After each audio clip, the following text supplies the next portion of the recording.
O governo federal diminuiu a previsão de déficit fiscal após o desbloqueio de 1 bilhão e 700 milhões de reais no orçamento. Para repercutir essa decisão, nós recebemos agora no Jornal da Manhã o Reginaldo Nogueira, diretor nacional do IBMEC, a quem eu agradeço a participação aqui no Jornal da Manhã. E já começo te perguntando, o que esse desbloqueio representa para o orçamento e quais os impactos dessa mudança. Muito bom dia. Bom dia, sempre um prazer estar aqui com vocês. Essa é uma medida que acontece normalmente pela própria lei do arcabouço, em que a cada revisão bimestral de receitas e despesas, o governo faz ou um contingenciamento de receita ou de despesas ou um bloqueio diretamente de recursos. Esse 1,7 bilhões ele é um pequeno ajuste que o governo fez do valor inicial, que era de pouco mais de 19 bilhões de reais, esse era o valor do bloqueio feito anteriormente, e que agora ele liberou, desbloqueou 1,7, o que reduz o valor total para alguma coisa em torno de 17 bilhões de reais. Na prática, isso muda muito pouco o cenário de 2024 e menos ainda o cenário de 2025 e de 2026, depois de todo esse debate e essa repercussão extremamente negativa que tivemos do pacote fiscal anunciado essa semana, Continuaremos tendo um déficit primário esse ano consideravelmente acima de zero, que seria a expectativa. Devemos ter déficit primário ainda em 2025 e, com certeza, pelo andar das carruagens, é muito difícil que a gente não tenha déficit também em 2026. Então, é um pequeno ajuste dentro dos parâmetros de acompanhamento de receita e despesas, mas que não muda em nada o cenário macro que estamos acompanhando.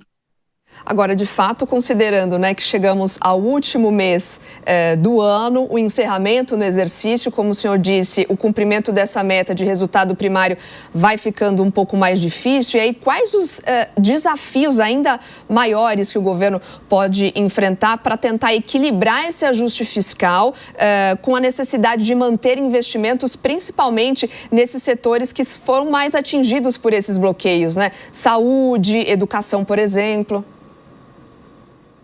Nessa altura do ano em que estamos, estamos aí já caminhando para o último mês, essa liberação de recursos, na verdade, ela basicamente possibilita que algumas despesas ali possam ser empenhadas, possam ser pagas ainda esse ano, de alguns pequenos projetos.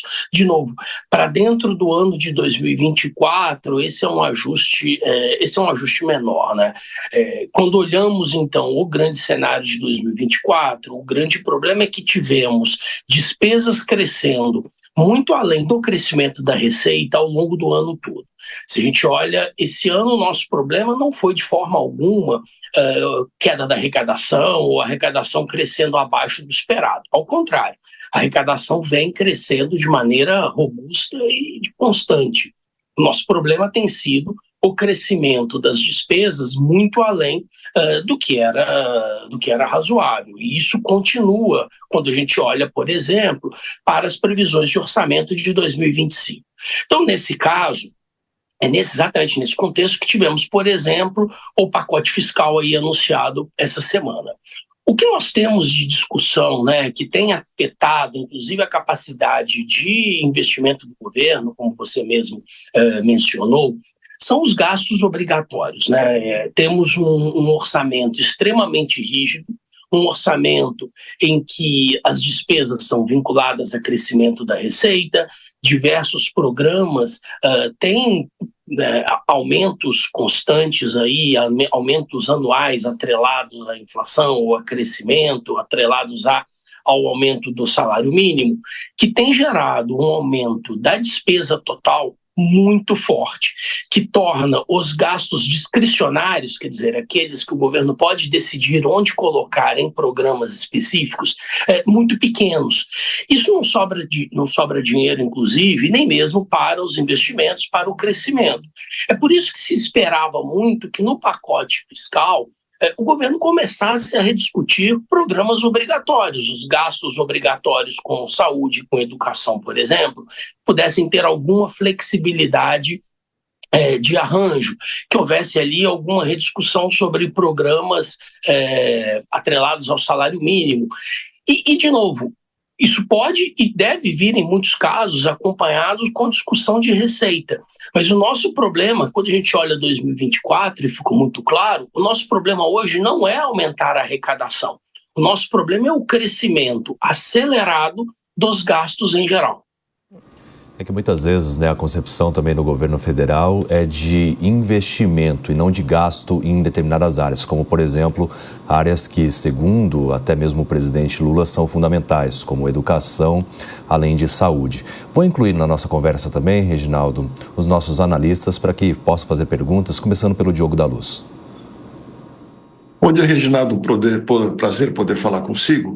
Tem um projeto de emenda constitucional recentemente protocolado na Câmara, de 2 deputados do Rio de Janeiro e 1 de São Paulo, que prevê desvincular os ganhos do benefício de prestação continuada, aposentadorias e pensões do salário mínimo e até da inflação.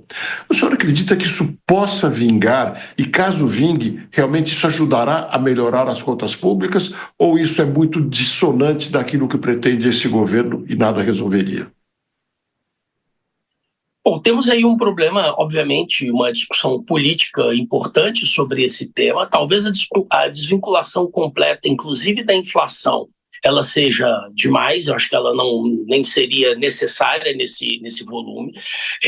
Porém, algum tipo de desvinculação é necessário como forma de impedir um crescimento permanente do gasto que torne ali o orçamento absolutamente engessado e faça com que o governo não tenha, não apenas esse, mas governo algum, tenha qualquer espaço para qualquer política, para qualquer discussão de investimentos, para qualquer ideia de programas novos. Temos, então, claramente um problema, de novo, com a vinculação geral das receitas do governo brasileiro, muitas delas desvinculadas com a própria capacidade de crescimento da economia, com a capacidade de crescimento da arrecadação, como nós temos visto em 2024. Então, voltar a esse orçamento, essa rigidez orçamentária e trazer ao Congresso esse debate é algo absolutamente importante. Temos que lembrar que lá atrás, quando tivemos o ajuste fiscal na época do Plano Real, por exemplo, um dos pontos fundamentais do ajuste naquele momento foi a desvinculação das receitas da União. Eu acho que precisamos voltar a esse grande debate. O orçamento brasileiro ele não pode ser todo amarrado a despesas, a crescimentos que estão ali completamente fora de contexto da nossa realidade objetiva, da realidade de cada ano. É preciso dar ao governo e ao legislador espaço para montar um orçamento a cada ano. É isso que falta no Brasil hoje. Mônica? Reginaldo, você citou muito bem o enorme problema da vinculação e o nosso orçamento, que é quase uma peça de ficção, porque ele é muito engessado, mas ao mesmo tempo vai sendo alterado e não existe uma visão de longo prazo. Eu me lembro, quando eu era mais jovem, existiam os planos plurianuais, né, quinquenais. Por que hoje não se faz mais um planejamento de longo prazo que poderia fazer tanta diferença para uma visão do que nós podemos esperar da economia e um direcionamento mais claro? Hoje nós temos um problema grave, né, então, no nosso caso, que quando a gente pega os grandes programas brasileiros, todos estão ali vinculados, seja a inflação, a arrecadação, seja, no caso, o salário mínimo. Isso daí basicamente já garante mais de 90% das despesas em crescimento em moto perpétuo, e o governo tem uma parte muito pequena em que ele pode atuar, que são ali, né, de novo, os gastos discricionários. Com um volume de gastos discricionários muito pequenos, né, muito limitados, é difícil um planejamento muito longo de programas mais audaciosos ou novas ideias de gastos e programas, porque muito provavelmente quando tivermos ali frustração de receitas ou uma mudança de cenário macroeconômico, esses recursos serão contingenciados ou bloqueados. Então, no caso, eu acho que o que nós precisamos aqui, e de novo, essa é um pouco da frustração com o pacote fiscal apresentado essa semana, nós imaginávamos que o governo fosse trazer essa discussão à tona, fosse chamar o Congresso, fosse chamar o presidente da Câmara, o presidente do Senado, o Poder Judiciário, para voltar a uma discussão sobre o que precisamos fazer para garantir uma sustentabilidade fiscal de longo prazo. Nós tínhamos um projeto, né? Nós tínhamos aí um pacote fiscal, um plano fiscal de longo prazo, que era o teto do gasto. O teto do gasto estava atrelando tudo ao crescimento da inflação, o que daria, ao longo de 20 anos, uma certa flexibilidade para o orçamento brasileiro. Com o fim do teto do gasto, tivemos, então, o arcabouço fiscal. Depois de um ano de arcabouço, está claro que o arcabouço fiscal ele simplesmente não entrega o que era esperado dele. O governo não tem capacidade de rediscutir os gastos, então somos novamente um país em busca de uma regra fiscal. Pois é, né? Precisa realmente de medidas efetivas, menos discursos em relação ao populismo e sim trazer soluções para o nosso Brasil. Reginaldo, muito obrigado pela sua participação aqui no Jornal da Manhã, esclarecendo diferentes pontos sobre as questões econômicas. Muito obrigado, bom dia a todos.